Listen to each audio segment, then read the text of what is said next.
Exode, chapitre 1.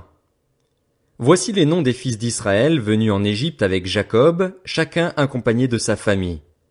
Ruben, Siméon, Lévi, Juda, Issachar, Zabulon, Benjamin, Dan, Nephtali, Gad et Azer.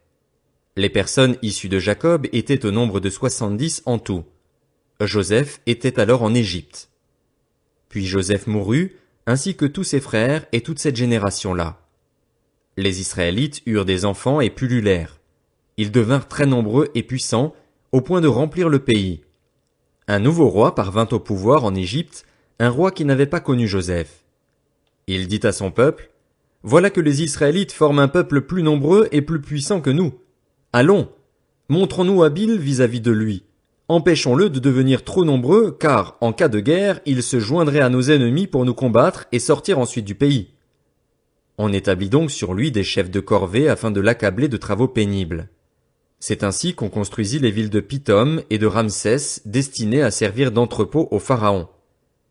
Mais plus on accablait les Israélites, plus ils devenaient nombreux et envahissants, au point que l'on éprouva de la haine pour eux.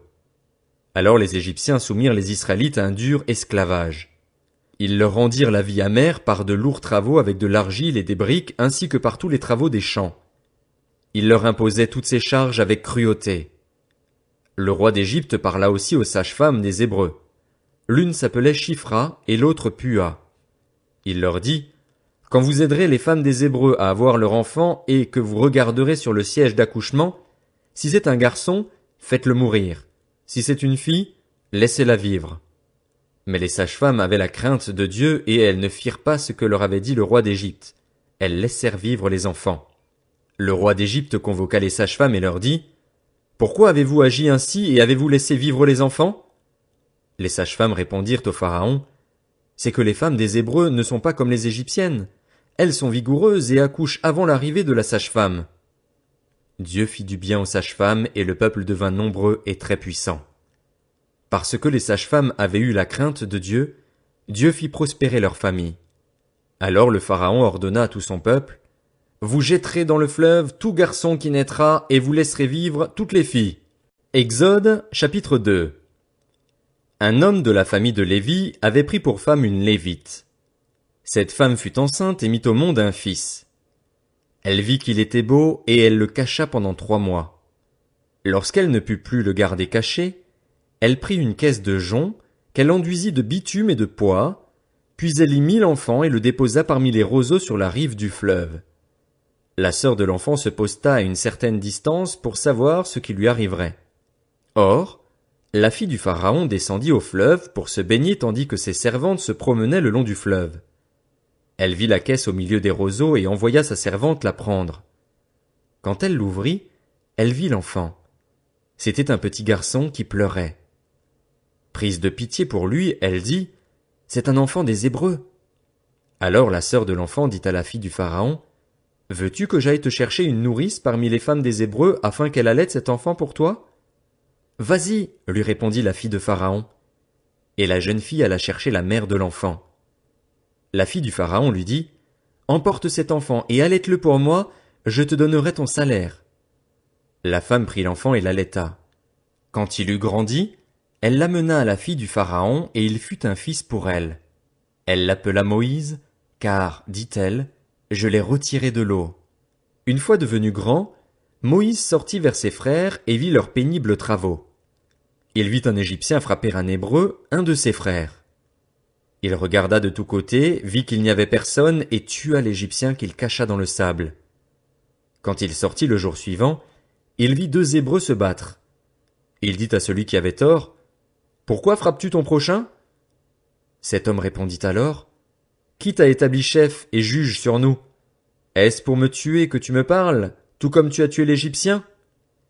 Moïse eut peur et se dit, « L'affaire est certainement connue. » Le Pharaon apprit ce qui s'était passé et il chercha à faire mourir Moïse, mais Moïse s'enfuit loin de lui et s'installa dans le pays de Madian. Il s'arrêta près d'un puits. Le prêtre de Madian avait 7 filles. Celles-ci vinrent puiser de l'eau et elles remplirent les abreuvoirs pour faire boire le troupeau de leur père. Les bergers arrivèrent et les chassèrent. Alors Moïse se leva, prit leur défense et fit boire leurs troupeaux. Quand elles furent de retour chez Réhuel, leur père, il demanda, « Pourquoi revenez-vous si vite aujourd'hui » Elles répondirent, « Un Égyptien nous a délivrés de la main des bergers, il nous a même puisé de l'eau et a fait boire le troupeau. » Réhuel dit à ses filles, « Où est-il ? Pourquoi avez-vous laissé cet homme ? Allez l'appeler pour qu'il vienne prendre un repas. » Moïse décida de s'installer chez cet homme, qui lui donna en mariage sa fille Séphora. Elle mit au monde un fils, qu'il appela Guershom, car, dit-il, « Je suis en exil dans un pays étranger. » Longtemps après, le roi d'Égypte mourut. Les Israélites gémissaient du fond de l'esclavage, ils poussaient des cris. Leurs appels montèrent du fond de l'esclavage jusqu'à Dieu. Dieu entendit leurs gémissements et se souvint de son alliance avec Abraham, Isaac et Jacob. Dieu vit les Israélites, il comprit leur situation. Exode, chapitre 3. Moïse était devenu berger du troupeau de son beau-père Jéthro, le prêtre de Madian. Il conduisit le troupeau derrière le désert et vint à la montagne de Dieu, à Horeb. L'ange de l'Éternel lui apparut dans une flamme de feu, au milieu d'un buisson. Moïse regarda et vit que le buisson était tout en feu sans être consumé. Moïse dit, « Je veux faire un détour pour voir quelle est cette grande vision et pourquoi le buisson ne brûle pas. » L'Éternel vit qu'il faisait un détour pour regarder. Dieu l'appela du milieu du buisson en disant, « Moïse, Moïse !» Il répondit, « Me voici. » Dieu dit, « Ne t'approche pas d'ici, retire tes sandales, car l'endroit où tu te tiens est une terre sainte. » Il ajouta, « Je suis le Dieu de ton père, le Dieu d'Abraham, le Dieu d'Isaac et le Dieu de Jacob. » Moïse se cacha le visage car il avait peur de regarder Dieu. L'Éternel dit, « J'ai vu la souffrance de mon peuple qui est en Égypte et j'ai entendu les cris qu'il pousse devant ses oppresseurs. Oui, je connais ses douleurs. Je suis descendu pour le délivrer de la domination des Égyptiens et pour le faire monter de ce pays jusque dans un bon et vaste pays, un pays où coule le lait et le miel. C'est l'endroit qu'habitent les Cananéens, les Hittites, les Amoréens, les Phéréziens, les Héviens et les Jébusiens. Maintenant, les cris des Israélites sont venus jusqu'à moi. J'ai aussi vu l'oppression que leur font subir les Égyptiens.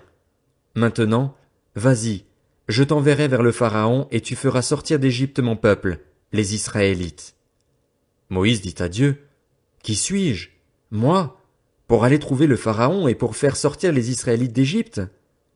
Dieu dit, « Je serai avec toi. Voici pour toi le signe que c'est moi qui t'envoie.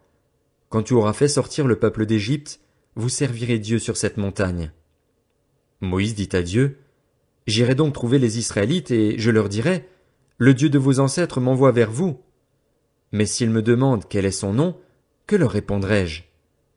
Dieu dit à Moïse, « Je suis celui qui suis. » Et il ajouta, « Voici ce que tu diras aux Israélites. Je suis m'a envoyé vers vous. » Dieu dit encore à Moïse, « Voici ce que tu diras aux Israélites. L'Éternel, le Dieu de vos ancêtres, le Dieu d'Abraham, le Dieu d'Isaac et le Dieu de Jacob, m'envoie vers vous. Tel est mon nom pour toujours.